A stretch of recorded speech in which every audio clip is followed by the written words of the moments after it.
4K Master AOC. Apakah monitor ini layak disebut seperti itu?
Selamat datang di GTA channel paling canggih di 2021.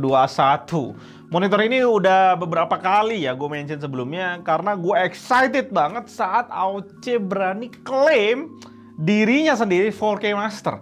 Dan gak berhenti di sana, monitor ini menangi Red Dot Competition di 2020 untuk Design Award. Wow, siapa coba yang gak excited denger gituan? Dan memang kemenangan itu tergambar dari desain monitornya yang memang indah.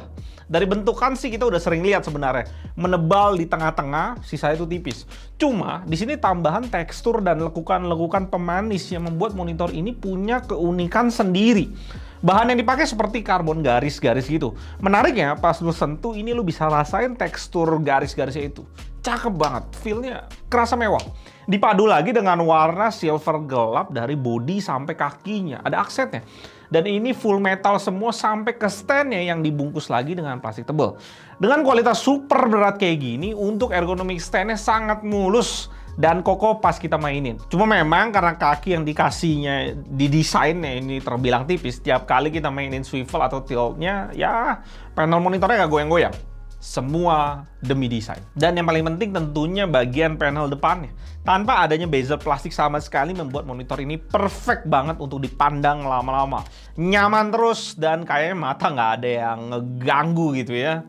Mulus aja pandangin semua sisinya. Logo AOC juga ditaruh kecil banget di bagian bawah, jadi tidak terlalu mengganggu. Bayangin nih guys, dengan spek kayak gitu, 27 inch, klaim dirinya sendiri 4K Master, menangin Red Dot Competition Design Award, punya desain yang manjain mata plus kualitas bodi yang gak main-main. Dan juga beratnya sampai 6,7 kg untuk 27 inch monitor. Dan dibanderol dengan harga cuma 6,6 juta. Secara di atas kertas ini udah sempurna banget men. Secara port juga udah lengkap banget di sini. 2 HDMI 2.0, DisplayPort 1.4, Type-C port, USB hub, 4 USB 3.2 downstream dan audio out. Dan juga bleedingnya kalian bisa lihat semuanya clean, bersih, dan gua nggak bisa lihat titik-titik ngebleed sama sekali. Ya gua geser-geser nih. Nah ini pantulan dari monitor gua doang nih, ya, bukan bleeding nih. Nah kalian bisa lihat ya semuanya hitam rapi, pantulan dari PC. Nggak ada tanda-tanda bleeding sama sekali di semua sisinya.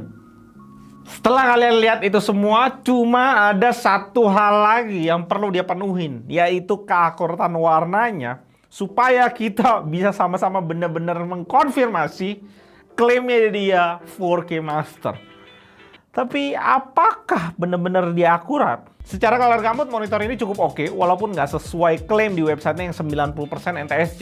Di sini kita cuma dapetin 78% NTSC. Ketika kita masuk ke akurasinya, ini dia masalahnya. Banyak yang ngacir, bahkan warna 1F bermasalah sekali sampai 9,99 delta E. Dan ini bahkan lebih parah dari monitor 24 inch yang sering kita tes. Termasuk dibanding AOC sendiri. Di sini gue udah mikir nih, aduh, AOC marketing mulu di JD.com tapi nggak bisa deliver. Setelah gue kalibrasi juga nggak terlalu gimana berubah kualitas panelnya, jadi ya biasa aja. Dan karena gue baru punya MacBook kemarin ini, gue iseng-iseng nih tes monitor ini pakai macOS via USB-C murni. Dan ternyata gue nemuin hal yang baru, yang aneh juga sebenarnya. Color akurasinya berubah. ya nggak akurat-akurat banget sih, tapi jauh lebih baik dibanding gua tes di Windows. Dan setelah dikalibrasi ternyata cukup oke dengan maksimum 4,1 delta E dan average-nya 1,5. Terus gue mikir kok bisa beda gitu ya? Apa ada masalah gitu di Windows karena gue pakai HDMI tesnya dan di macOS gue pakai USB-C. Akhirnya gue tes lagi dengan MacBook pakai adapter ke HDMI dan hasilnya sama antara USB-C murni atau USB-C ke HDMI itu pakai adapter. Agak puyeng sih gue di mana masalahnya. Kenapa macOS bisa lebih bagus hasilnya dibanding gue tes di Windows?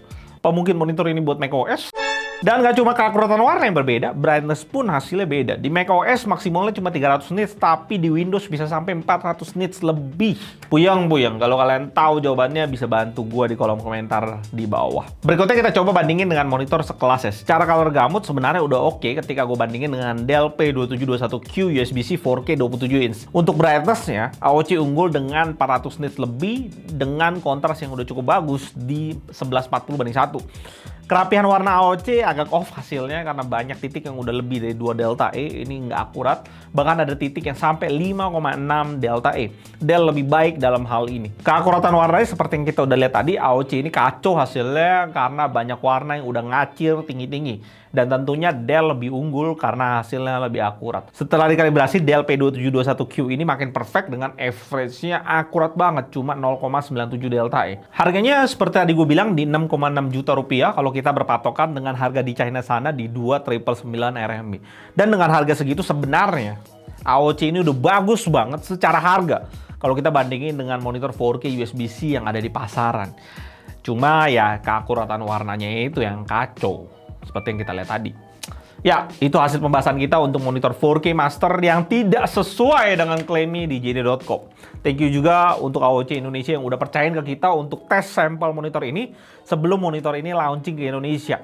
Hasilnya nggak terlalu indah gimana, ya kita udah lihat sama-sama ya. Nyebelin sih. Dan semoga video ini bisa membantu AOC Indonesia untuk memperbaiki panel untuk unit yang nanti akan launching resmi ke Indonesia supaya lebih akurat. Gua akan tes lagi nanti pas saatnya udah launching ke Indonesia. Semoga berubah. Gue Alun dari GTD. Sampai jumpa di video berikutnya. Tetap.